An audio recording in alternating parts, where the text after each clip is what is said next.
Saudara-saudara yang terkasih dalam Tuhan kita Yesus Kristus. Nas renungan kita pada hari ini terambil dari Keluaran 3 ayat 1-12 dan akan saya baca bagian-bagian yang penting. Adapun Musa biasa menggembalakan kambing domba Yitro, mertuanya imam di Midian. Ketika ia mengiring kambing domba itu ke seberang padang gurun, sampailah ia ke gunung Allah, yakni Gunung Horeb.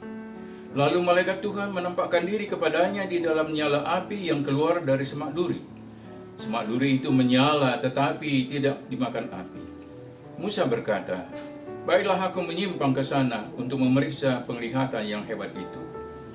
Ketika dilihat Tuhan bahwa Musa menyimpang untuk memeriksanya, berserulah Allah dari tengah semak duri itu, "Musa, Musa."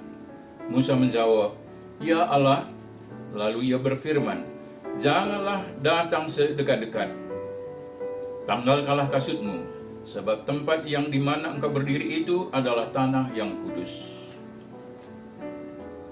Lagi ia berfirman, "Akulah Allah ayahmu, Allah Abraham, Allah Ishak dan Allah Yakub. Aku telah memperhatikan dengan sungguh kesengsaraan umatku di tanah Mesir, dan aku telah mendengar seruan mereka. Aku mau melepaskan mereka dari tangan orang Mesir dan menuntun mereka keluar dari negeri itu ke negeri Kanaan yang melimpah madu dan susu. Jadi sekarang pergilah, aku mengutusmu untuk membawa umatku orang Israel keluar dari Mesir." Tetapi Musa berkata kepada Allah, "Siapakah aku ini? Maka aku akan menghadap Firaun dan membawa orang Israel keluar dari Mesir." Lalu firman-Nya, "Bukankah aku akan menyertai engkau?" Saudara-saudara yang terkasih, kisah yang kita baca tadi terjadi di negeri Midian ketika Musa sudah menjadi pelarian di sana selama 40 tahun. Musa melarikan diri ke sana karena dia membunuh orang Mesir yang menganiaya teman sebangsanya, yaitu orang Ibrani. Sebelumnya dia hidup dengan nyaman di istana putri Firaun, tetapi kini dia menjadi orang miskin yang tak punya apa-apa selain menjadi penggembala kambing domba mertuanya. Di Gunung Horeb, Musa melihat semak berduri yang menyala tapi tak terbakar, menyala tetapi tidak hangus. Itulah juga pengalaman orang-orang yang tidak akan hangus kalau Allah ada di tengah-tengah mereka. Allah menyapa Musa dan menyebut namanya 2 kali. "Musa, Musa." Itu berarti apa yang akan dikatakan Allah kepadanya sangat penting. Allah menyatakan dirinya sebagai Allah Abraham, Ishak, dan Yakub. Ini adalah Allah yang familiar bagi Musa. Tetapi Musa mungkin sudah melupakan nama itu karena sudah 400 tahun Allah serupa tidak kunjung melaksanakan janjinya membebaskan Israel dari Mesir. Namun Allah yang seolah-olah telah melupakan janjinya itu sekarang mau bertindak untuk menepati janjinya itu. Ini barangkali bisa juga merupakan pengalaman kita bahwa karena kita sudah begitu lama menunggu pertolongan dari Allah, kita pikir Allah telah melupakan kita. Allah tidak peduli lagi bagi kita. Tetapi dengarlah apa yang dikatakan Allah. "Aku melihat penderitaan umatku di Mesir. Sekarang aku mau membebaskan mereka dan mengantar mereka ke negeri Kanaan yang melimpah madu dan susu." Jadi ternyata Allah tidak melupakan janjinya.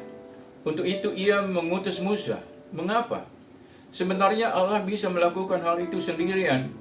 Tetapi untuk mengangkat derajat manusia, Allah mau memakai manusia sebagai teman sekerjanya. Baca 2 Korintus 6 ayat 1. Tetapi Musa berdalih, "Siapakah aku ini menghadap Firaun?" 40 tahun yang silam, ia merasa bahwa dia perkasa dan barangkali mau membebaskan bangsanya dengan kekuatannya sendiri. Tetapi kini di Gunung Horeb, setelah menjadi penggembala selama 40 tahun dan tak punya apa-apa, kepercayaan diri Musa telah sirna. Katanya, "Siapakah aku ini? Aku ini bukan siapa-siapa." Ternyata Allah tidak mempermasalahkan siapa diri Musa. Allah tidak mempermasalahkan masa lalu Musa. Allah tidak mempermasalahkan kedudukan Musa yang rendah. Yang penting ialah aku menyertai engkau. Saudara-saudara, ada dua pelajaran penting yang dapat kita petik dari peristiwa ini. Pertama, kita tidak usah takut akan masa lalu kita. Tidak usah rendah diri akan status kita sekarang. Karena yang penting ialah Tuhan menyertai kita sampai akhir zaman. Kedua, kita harus peduli terhadap penderitaan orang lain karena Allah juga peduli. Untuk itu, Allah mau mengikut sertakan kita dalam kepeduliannya, menjadikan kita sebagai kawan sekerja Allah. Saudara-saudara, menghadapi wabah corona sekarang ini, barangkali seperti Musa, kita juga mungkin sudah kehilangan kedudukan, harta, pekerjaan, dan lain-lain. Tetapi Allah peduli kepada kita, dan dengan tetap berserah kepadanya, kita akan keluar dari masalah ini pada waktu yang ditentukan oleh Allah. Kita akan keluar sebagai pemenang. Mari kita berdoa. Tuhan, terima kasih untuk firman-Mu.